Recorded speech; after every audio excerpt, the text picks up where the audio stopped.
तो इनकोडिंग की क्या प्रॉपर्टीज होनी चाहिए या क्या कुछ प्रॉपर्टीज होती हैं। सबसे पहले तो ये कि वो लॉसलेस हो, यानी कि जो इनकोडिंग सेंडर ने जिसकी बेसिस पे डाटा को इनकोड किया, रिसीवर साइड पे उसी इनकोडिंग को यूज करते हुए डाटा एग्जैक्टली रिकवर हो जाना चाहिए। सेकंड प्रॉपर्टी इनकोडिंग की होनी चाहिए कि वो यूनिकली डिकोडेबल हो। यूनिकली डिकोडेबल से क्या मुराद है, थोड़ा सा ट्रिकी है, हम उसको आगे भी जाके देखेंगे। यूनिकली डिकोडेबल से मुराद ये कि हर एक मैसेज अगर इनकोड हुआ तो डिक्शनरी को यूज करते हुए हर एक मैसेज यूनिकली या दूसरों से जुदा हो और रिकवर हो पाए। ये ना हो कि दो मैसेजेस के लिए एक ही इनकोडिंग वैल्यू जो है रखी गई हो। फॉर एग्जांपल, हेड्स के लिए हमने एच रखा, टेल्स के लिए टी रखा। अगर कोई हेड और टेल दोनों के लिए एच रखेगा तो वहां से हम डिकोड नहीं कर पाएंगे, that will not be uniquely decodable. एक rough example, but I hope you get the gist of the sentence. That is how uniquely decodable works. Streaming. अगर हम 16 बिट के मैसेजेस की बात करें, हमें ये पता था 16 स्टेट्स हैं। 16 स्टेट को हम 4 बिट में रिप्रेजेंट कर रहे हैं। हमने 4 zeros से स्टार्ट किया, 0 0 0 0 and we went up to 1 1 1 1, that is 15 in binary. इनके दरमियान कोई भी वैल्यू जो है ऐसी नहीं थी कि जो किसी मैसेज को रिप्रेजेंट ना कर रही हो। हर 4 बिट्स का कॉम्बिनेशन किसी एक मैसेज को रिप्रेजेंट कर रहा था। लेट से मैं 4 बिट की बजाय 5 बिट यूज करूं, लेकिन मेरे हों 16 ही मैसेजेस। अब क्या होगा, मेरे पास 16 जो कॉम्बिनेशन है बिट्स की, वो 16 मैसेजेस को तो रिप्रेजेंट कर रहे हैं, लेकिन बाकी 16 जो हैं वो किसी को नहीं रिप्रेजेंट कर रहे हैं, यानी कि उसमें ब्रेक्स हैं, उसको यूज नहीं किया जा रहा। अगर इस तरह हो तो आपके लिए थोड़े से खतरे की बात है। वो क्यों,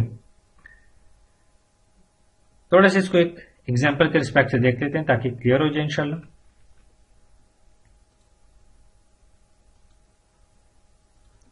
ओके, सो अगर आपके पास 4 बिट में आप 16 मैसेज को रिप्रेजेंट कर रहे हैं, आपको पता है कि this is directly a value 8 या मैसेज नंबर 8। अगर हम इसको 5 मिनट बिट्स में भेज रहे हैं तो this is message number 8, but ये एक इजाफी जीरो जो है हमने वहां पर ऐड किया, हालांकि इसका कोई फायदा नहीं है, नुकसान उल्टा हमारे पास है। लेट से खुदा खास्ता ये एक बिट जो है ट्रांसमिशन के दौरान चेंज हो जाए या फ्लिप हो जाए।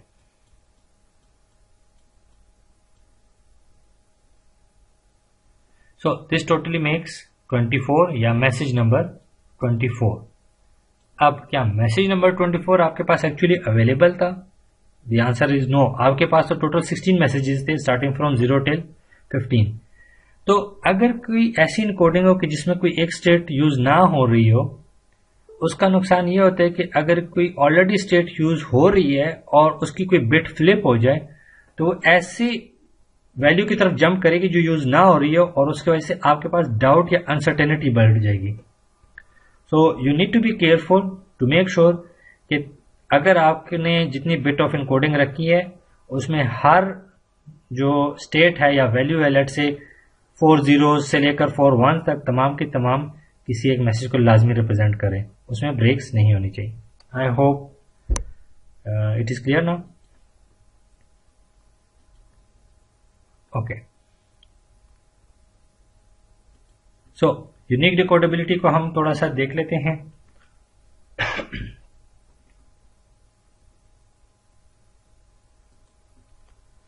सो थोड़ा सा हम यूनिक डिकोडेबिलिटी को देख लेते हैं, क्या है, किस तरह रिप्रेजेंट करते हैं। लेट से आप 6 साइडेड डाई को जो है थ्रो करते हैं, यू आर यूजिंग इट, और आप उसकी जो आउटपुट्स हैं, जो 6 आउटपुट्स हैं 1 से लेकर 6 तक, आप उसको रिप्रेजेंट करना चाहें।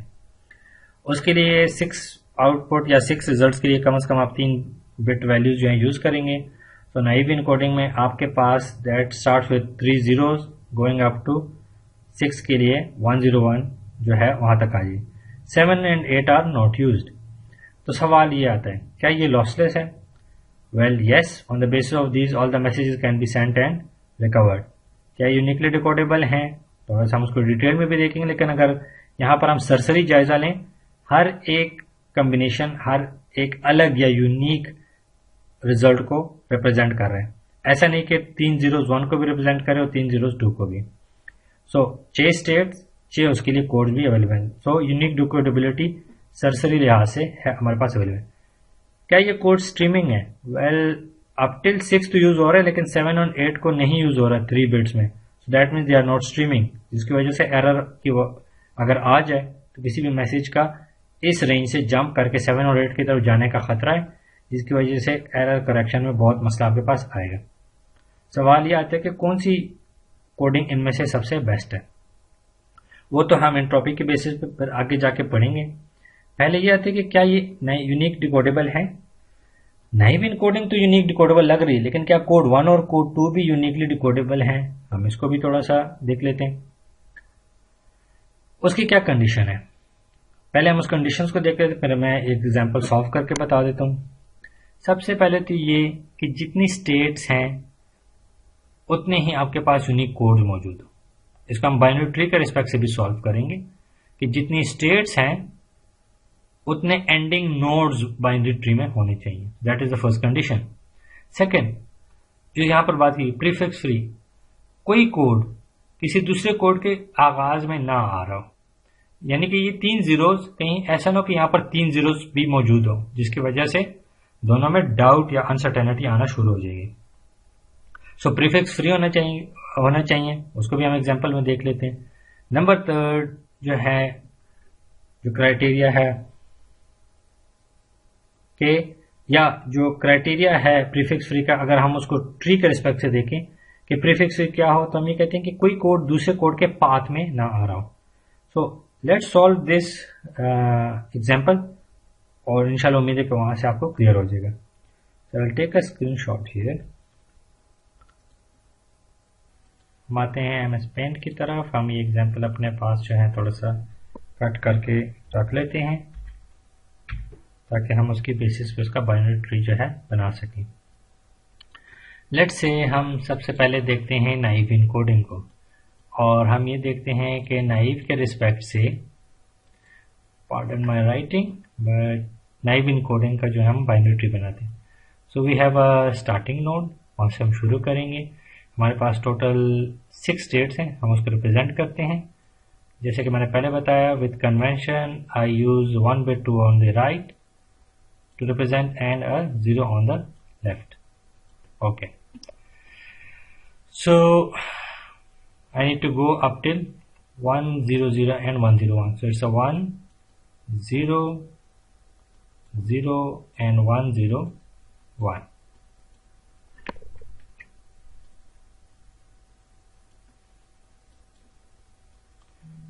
और 0 पे हमारे पास 4 जो है वैल्यूज हैं जिनको मैंने रिप्रेजेंट करना है।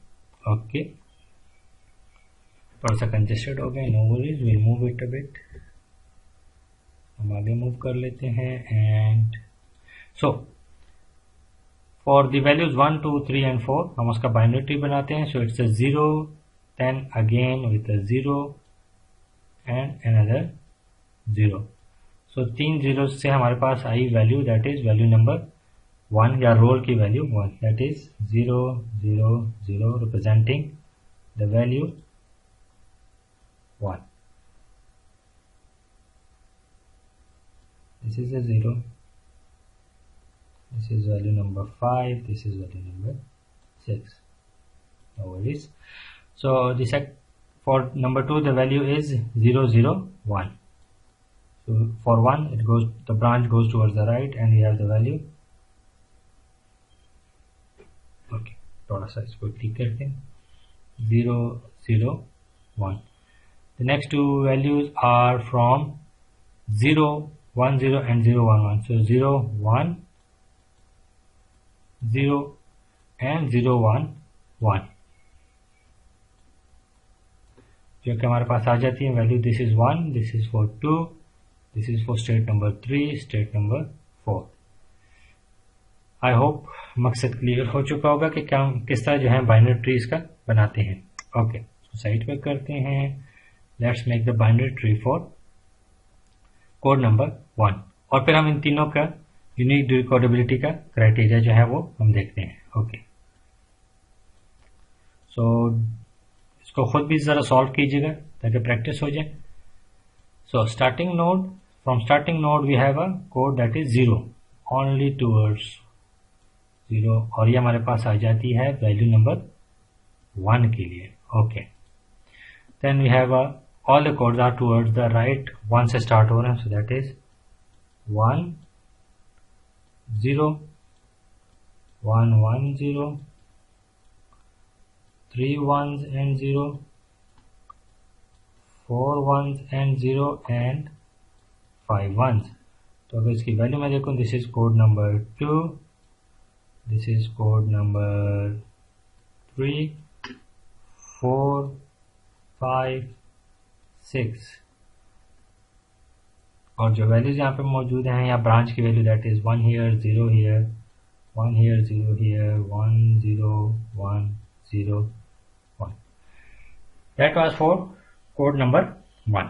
Okay, third हम बनाते हैं for code number 1, sorry code number 2 के लिए। So code number 2, okay, pardon my writing but I hope कि मकसद ये कि आपको क्लैरिटी आ जाए। Okay, so we make the starting node, and if you look we have 2 codes on the left or the 0 side and 4 on the 1 side। तो हम इसको draw करते हैं, that is a oops थोड़ा सा, that is a 0 and then going towards another 0, so 0 0 0 1, then we have 1 0 1 1 0, 3 ones 0 and a 4 1। इसकी code की values देखते हैं, this is code 1 2 3 4 5 and code value number 6। Okay, so अब हम यूनिक टू कोडेबिलिटी का जो क्राइटेरिया है उसको देखते हुए, या जो हमारे पास कंडीशंस थी, हम उसको जरा एक दफा फिर देख लेते हैं। यूनिक डिकोडेबिलिटी के क्राइटेरिया क्या आते हैं? सबसे पहले ये कि जितने आपके पास आउटपुट स्टेट्स या रिजल्ट्स हैं उतने ही कोड्स होने चाहिए। अब ये क्राइटेरिया तो तीनों में मौजूद है।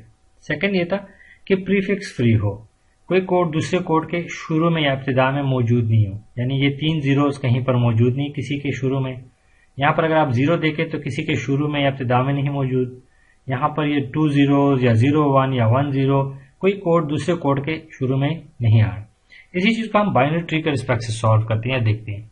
तो पहला था कि जितने स्टेट्स हो उतने कोड्स हो, इन अदर वर्ड्स जितने स्टेट्स होंगी उतनी एंडिंग नोड्स होंगी। एंडिंग नोड से मुराद वो नोड के जिससे आगे और कोड जनरेट नहीं हो रहे या और ब्रांचेस वहां से एक्सटेंड नहीं हो रही। तो कोड नंबर नाइव कोड के लिए अगर आप देखें 1 2 3 4 5 6 एंडिंग नोड्स, यानी कि 6 कोड्स हैं। ओके, क्राइटेरिया 1 जो है वो यहाँ पर फुलफिल हो गया। क्राइटेरिया 2 तक के प्रीफिक्स फ्री ना हो। ट्री में वो किस तरह नजर आएगा कि कोई कोड अगर दूसरे के इब्तिदा में मौजूद ना हो, यानी कि कोई कोड किसी दूसरे कोड का रास्ते में ना आ रहा हो। लेट्स से मैं बात करूं कोड नंबर 000 की, 000, क्या इससे आगे कोई ब्रांच जा रही है कोड नंबर 2 या 3 की तरफ, यानी कि ये किसी दूसरे के रास्ते में होके जा रही है? सो नहीं, हर एक का अपना अपना रास्ता है और कोई भी दूसरे के हिस्से में नहीं आ रही। इसको मैं अगर जरा ड्रॉ करके दिखाऊं, so this is the path for code number 0, this is the path for code number 1। अब आपके जहन में अगर ये डाउट हो कि ये पाथ तो कॉमन आ रहे हैं, हम इसकी बात नहीं कर रहे कि सिर्फ 2 बिट्स कॉमन आ रहे हैं, हम ये कह रहे हैं कि पूरा कोड दूसरे के शुरू में ना आए, यानी ये तीनों बिट्स इसके से पहले तीनों बिट्स से गुजर के ना आ रहा। इसी तरह अगर आप अगले पाथ को देखें, so this path and then this path, 2 bits तो कॉमन आ रही है लेकिन पूरा कोड कहीं पर भी कॉमन नहीं आ रहा। सिमिलरली ये कोड में से 3 बिट्स तो कॉमन आ रही है लेकिन पूरा कोड जो है वो एक दूसरे के कंप्लीटली उसको कवर नहीं कर रहा। ओके, इसी तरह अगर अभी हम कोड नंबर 1 को देखें, code 1 from the binary tree, ending nodes कितनी है? 1 2 3 4 5 6, 6 एंडिंग नोड्स हैं, 6 स्टेट्स हैं। First condition is fulfilled, unique code तो अवेलेबल हैं। क्या डिकोडेबल भी है या नहीं। इसके हम पाथ्स ड्रॉ कर लेते हैं। So this is the first path, this is second path, third, fourth, fifth and whatsoever the sixth.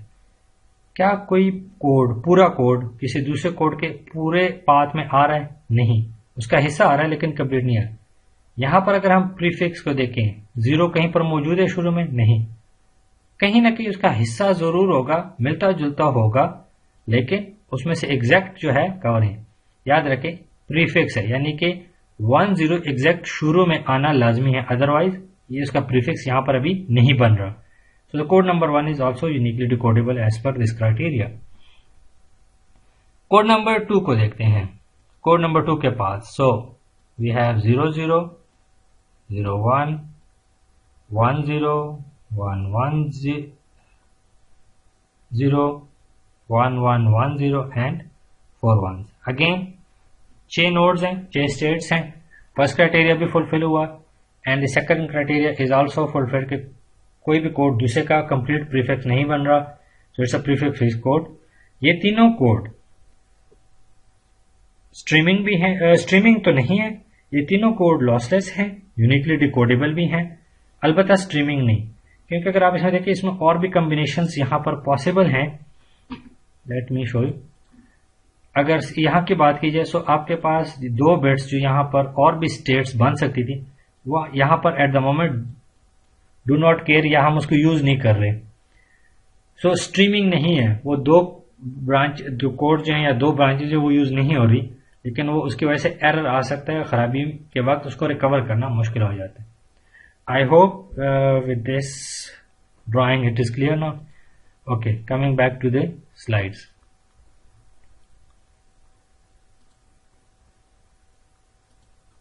Okay, so आगे देखते हैं 2 और एग्जांपल्स के, जहां पर हम ये देखना चाहते हैं क्या ये कोड भी यूनिकली डिकोडेबल है या नहीं। सो सरसरी जायजा लेते हैं। The first code ABC with the values 1 0 and 1 0। अब 3 स्टेट्स हैं, 3 एंडिंग नोड्स हैं, या 3 कोड्स तो मौजूद है, लेकिन क्या तीनों प्रीफिक्स फ्री हैं? वेल, A जो है ये C के शुरू में आ रहा है, कंप्लीटली उसमें आ रहा है, तो ये प्रीफिक्स फ्री नहीं है। इसको हम जरा बाइनरी ट्री में ड्रॉ करके भी देख लेते हैं। सो इसको अभी हम बाइनरी ट्री में जरा ड्रॉ करके देखते हैं, उसको सॉल्व करते हैं किस तरह हम इसको कह रहे हैं कि ये प्रीफिक्स ट्री जो है प्रीफिक्स फ्री नहीं है।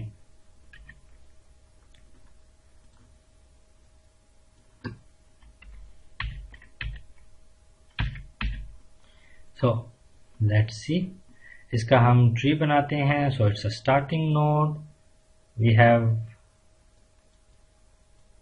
0 पे हमारे पास 1 आ रहा है, 1 and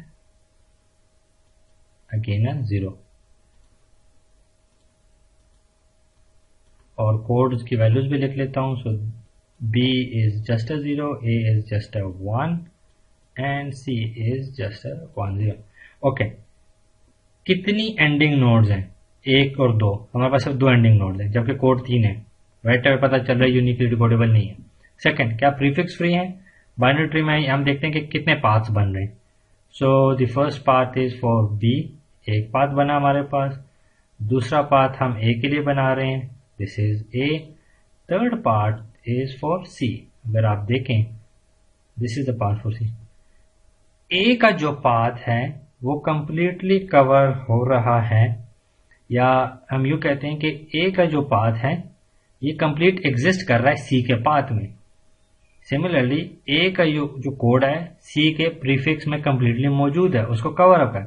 so that is why उसको यूनिक डिकोड जो है डिकोड हम नहीं कर सकते। फॉर एग्जाम्पल, अगर मैं एक वैल्यू दूं 1 0 1 0, आप इसको किस तरह डिकोड करेंगे?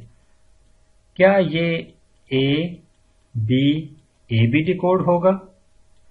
क्या ये C A B डिकोड होगा? क्या ये A B C डिकोड होगा? या ये 2 C's हैं? This doubt is coming from this area, कि जहां पर वो एक दूसरे के प्रीफिक्स नहीं है, प्रीफिक्स फ्री नहीं है, और उसके वजह हम उसको यूनिकली डिकोड नहीं कर सकते। आई hope it is somewhat clear. So let's go back to the slides. Okay, अगला कोड दैट उसको हम थोड़ा सा देख लेते हैं, सॉल्व करके देखते हैं उसको.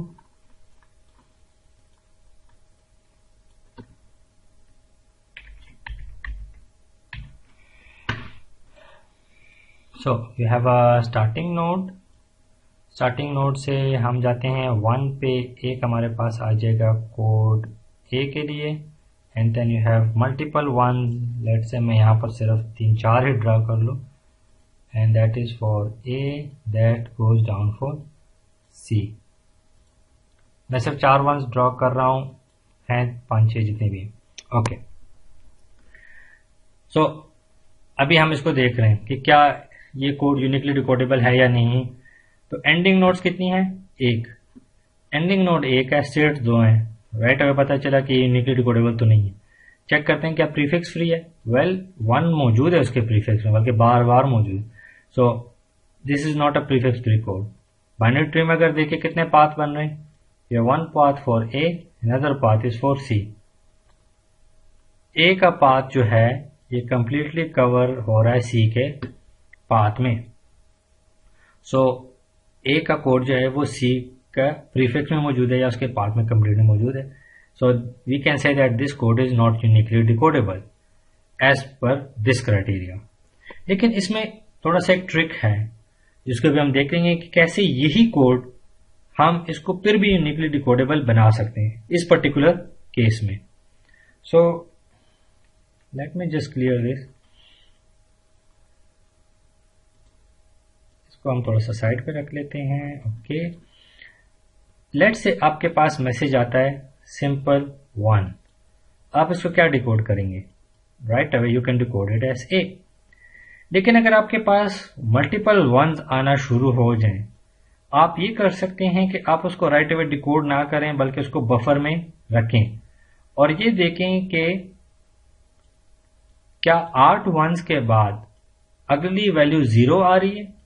अगर अगली वैल्यू 0 आ रही है तो इसका मतलब ये हुआ कि ये पूरा कॉम्बिनेशन किसको रिप्रेजेंट कर रहा है? सी को.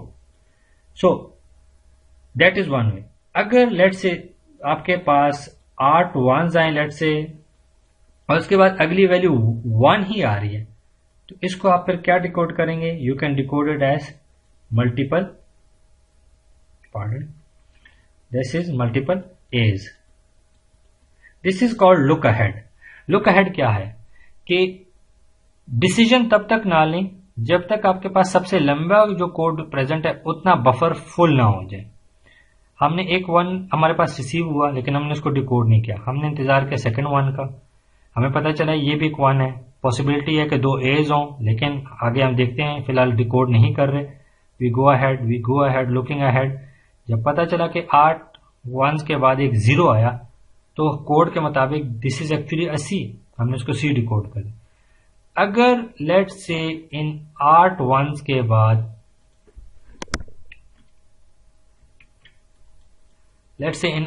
के बाद अगली वैल्यू भी एक 1 ही आई, तो ये सी नहीं हो सकता और हम उस सब को मल्टीपल एज जो है उसमें हम उसको डिकोड कर देते हैं. So this is look ahead. Look ahead ये कि बफर को देखते जाएं, जब बफर फुल हो जाए, जो सबसे लंबा कोड है उतनी लेंथ का बफर फुल हो जाए, फिर आप डिसाइड करें कि वो कौन सा है.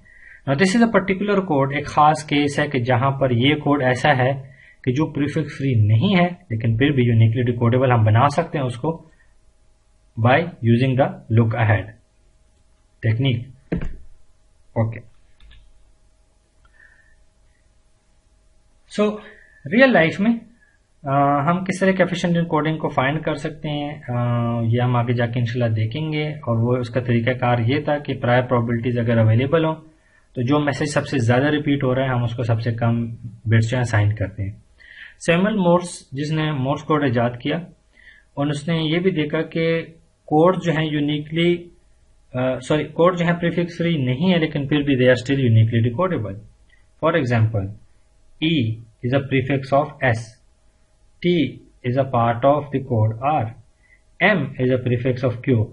लेकिन फिर भी ये मोर्स कोड डिकोडेबल है. वो किस तरह? लेट से जब आप एक मैसेज लिखते हैं स्टार, तो आपको क्या भेजेंगे, 3 डॉट्स, टी भेजेंगे, ए के लिए कोड भेजेंगे और आर के लिए this dot dash and dot भेजेंगे। ये स्टार फिर भी स्टार क्यों डिकोड होगा, क्योंकि जो मोर्स कोड का डिकोडर बैठा हुआ है, जो इंटरप्रेटर है, जो बंदा वहां पे बैठा हुआ है, उसकी बार बार इस पर ट्रेनिंग हुई और उसको ये पता चला कि जो भी डिकोडिंग होगी उससे इंग्लिश का एक लफ्ज बनेगा जो एक मीनिंगफुल लफ्ज होगा। क्या स्टार के अलावा और कोई पॉसिबिलिटी उसमें बन रही है? वो यूं देखेगा कि जब भी वो मैसेज डिकोड करेगा तो लेट्स से मैं यहां की बात करूं, वो एस को डिकोड करेगा AMUEL, इसमें और लफ्ज की पॉसिबिलिटी भी बन सकती है, लेकिन वो ये देखेगा कि ये क्या ये लफ्ज इस जुमले में फिट हो रहा है। अगर फिट हो रहा है तो वो उसको सैमुअल ही डिकोड करेगा। अगर वो लफ्ज यहाँ पे सैमुअल डिकोड होने से वो जुमले का सेंस नहीं बन रहा तो उसकी दूसरी डिकोडिंग को भी देखेगा जो वहां पर मौजूद है या जिससे वो डिकोड हो सकते हैं। तो मोर्स कोड हालांकि प्रीफिक्स फ्री नहीं है, still is decodable, not with the technique of look ahead but by realizing कि बैक एंड पे जो लैंग्वेज है वो इंग्लिश है और उससे कोई इंग्लिश का मीनिंगफुल लफ्ज भी बनना चाहिए और वो उस जुमले में फिट भी होना चाहिए। सो लैंग्वेजेस के जो हैं कपल ऑफ सिंबल्स हैं जिनके थ्रू हम कम्युनिकेट कर रहे हैं, हम उसके लिए एक एफिशिएंट इनकोडिंग जो है ढूंढ रहे होते हैं जो कि लॉसलेस होनी चाहिए, यूनिकली डिकोडेबल होनी चाहिए और स्ट्रीमिंग कोड होनी चाहिए। हफमैन इनकोडिंग आप लोगों ने पढ़ी होगी। हफमैन इनकोडिंग में हम ये करते हैं कि हमारे पास पहले से प्रोबेबिलिटीज आ जाती हैं, सिंबल्स के हम कैलकुलेट कर लेते हैं, जो सबसे ज्यादा फ्रीक्वेंट होता है हम उसको सबसे कम बिट्स असाइन करते हैं और जो सबसे लीस्ट फ्रीक्वेंट होता है उसको सबसे ज्यादा बिट्स असाइन किए जाते हैं। इस तरह हम ये करते हैं कि जो मैसेज बार बार रिपीट हो रहा है उसको कम बिट्स असाइन करने से ओवरऑल मैसेज की कैपेसिटी जो है या मैसेज की जो इन्फॉर्मेशन है वो रिड्यूस हो जाती है। Sorry, not the message information but the message का जो साइज है या नंबर ऑफ बिट्स जो रिक्वायर्ड है वो रिड्यूस हो जाते हैं। तो इनकोडिंग की एग्जांपल यहां पर हम थोड़ी सी देख रहे हैं कि लेट्स से हमने एक कॉइन फ्लिप किया, उसकी आउटपुट्स आ रही हैं H and T, heads and tails. Let's say ये भी बता दिया गया कि coin is a fair coin, that is a 50-50 chance of a head और अ टेल। सवाल सबसे ये कि पहले ये कि नाइव इनकोडिंग इसकी क्या होगी। तो नाइव इनकोडिंग या बेसिक इनकोडिंग में हम यूं रिप्रेजेंट करेंगे कि हेड और टेल दो स्टेट्स हैं, दो स्टेट्स के लिए हमारे पास एक बिट काफी है, तो हम एक बिट में हम उसको रिप्रेजेंट करते हैं 0 से h को, 1 से t को। सवाल ये कि क्या इसे बेटर इनकोडिंग हो सकती है? वेल, आइडियली तो एक ही बिट काफी है, बट लेट्स सी हम इसको कैलकुलेट किस तरह कर सकते हैं, and that is mathematical measure of entropy. Entropy के थ्रू हम ये कैलकुलेट कर सकते हैं कि इस वक्त हमारी इनकोडिंग कितनी अच्छी है और हम आइडियल की तरफ कितना करीब पहुंच चुके हैं या कितना और हम पहुंचना हमें चाहिए। तो अगर एंट्रोपी या जो पिछले स्लाइड में हम एग्जांपल को देख रहे हैं, हेड एंड टेल को हमने ऑलरेडी 1 बिट से रिप्रेजेंट कर दिया। ये तो राइट अब हमें पता चला कि 1 बिट से हम कम पे नहीं जा सकते, हाफ बिट हो नहीं सकती, तो 1 बिट आइडियल इसकी इनकोडिंग ऑलरेडी हमने कर दी है। यानी ये जो नाइव इनकोडिंग थी, बेसिक इनकोडिंग थी 1 बिट की, यही इसकी आइडियल इनकोडिंग भी है। क्या इससे बेटर हो सकती है? नो। लेकिन हम किस तरह इस चीज को जस्टिफाई करते हैं? By calculating the entropy of the system. Entropy किस तरह कैलकुलेट होती है? The mathematical formula is given where entropy is represented by the symbol capital H। अगर पी आई प्रोबेबिलिटी है किसी सिंबल की, so the overall entropy is calculated as negative of the summation of probability of the symbol i multiplied by logarithm to the base 2 of the probability of the symbol I. Log base 2 क्यों use कर रहे हैं? क्योंकि हम binary language की बात कर रहे हैं। तो हमारे फेयर कॉइन एग्जांपल में अगर हम एंट्रोपी कैलकुलेट करते हैं दो सिंबल्स के लिए यूजिंग दिस फार्मूला, तो so the value is minus in the brackets we try to calculate the whole summation, that is 1/2 probability for the heads multiplied by log base 2 of the probability of head which is 1/2 again, plus 1/2 into the logarithm base 2 of the probability 1/2 for the tails case। इसको जब हम कुल मिला के calculate करते हैं, remember log base 2 है, negative sign से मल्टीप्लाई होता है, overall the value becomes 1। Entropy हमें वैल्यू दे रही है 1 वाज द आइडियल केस। हम ऑलरेडी आइडियल पे इस एग्जांपल में पहुंच चुके हैं। 1 बिट का मतलब ये कि ऑन एवरेज आप हर मैसेज के लिए 1 बिट इस्तेमाल कर रहे हैं। इससे कम पे हम जा नहीं सकते, that is the ideal case and you have already achieved it. जब हम डाटा कंप्रेशन करते हैं या इमेज कंप्रेशन करते हैं किसी फॉर्म की, तो हम ये देखते हैं कि हमारे पास ओवरऑल हर सिंबल के अगेंस्ट हम कितने बिट्स यूज कर रहे हैं। Let's say 2 bits, 3 bits. So 2 bits, 3 beads on average का मतलब ये कि 2 बिट्स का मतलब ये हुआ कि अभी भी आइडियल से 1 बिट अभी आप इजाफी यूज कर रहे हैं। अगर इसको और भी बेटर कंप्रेशन की तरफ ले जाएं तो ये 1 बिट की तरफ रिड्यूस हो सकता है। सो एंट्रोपी से on the basis of probabilities हम एंट्रोपी कैलकुलेट कर सकते हैं, लेकिन याद रखें प्रायर प्रोबेबिलिटीज या पहले से प्रोबेबिलिटीज हमारे पास हर वक्त मौजूद नहीं होती। एंट्रोपी की वजह से हम एवरेज वैल्यूज जो है सिंबल्स की वो कैलकुलेट करते हैं। एवरेज इंफॉर्मेशन कंटेंट हम इसको कहते हैं। एंट्रोपी वो आइडियल या लोअर लिमिट सेट करता है इनकोडिंग पे जो आप अचीव करते हैं, दैट इज 1 बिट पर symbol on average. So go through these lessons. These are a couple of summaries from this lecture, and inshallah see you in the next lecture. Okay, so that ends our presentation for today, and it was a really informative lecture about information theory. क्या है, किस तरह हम उसको हमने scenarios में देखा और किस तरह जो है हम आइडियल इनकोडिंग की तरफ आ सकते हैं। हमने उसकी एग्जांपल्स देखी, हमने यूनिक डिकोडेबिलिटी की एग्जांपल्स देखी, and with entropy we were able to calculate कि हमारा सिस्टम इस वक्त कितनी अच्छी इनकोडिंग यूज कर रहा है और क्या हम उससे बेटर इनकोडिंग की तरफ जा सकते हैं या नहीं। So thank you very much and इंशाल्लाह see you in the next lecture. अल्लाह हाफिज।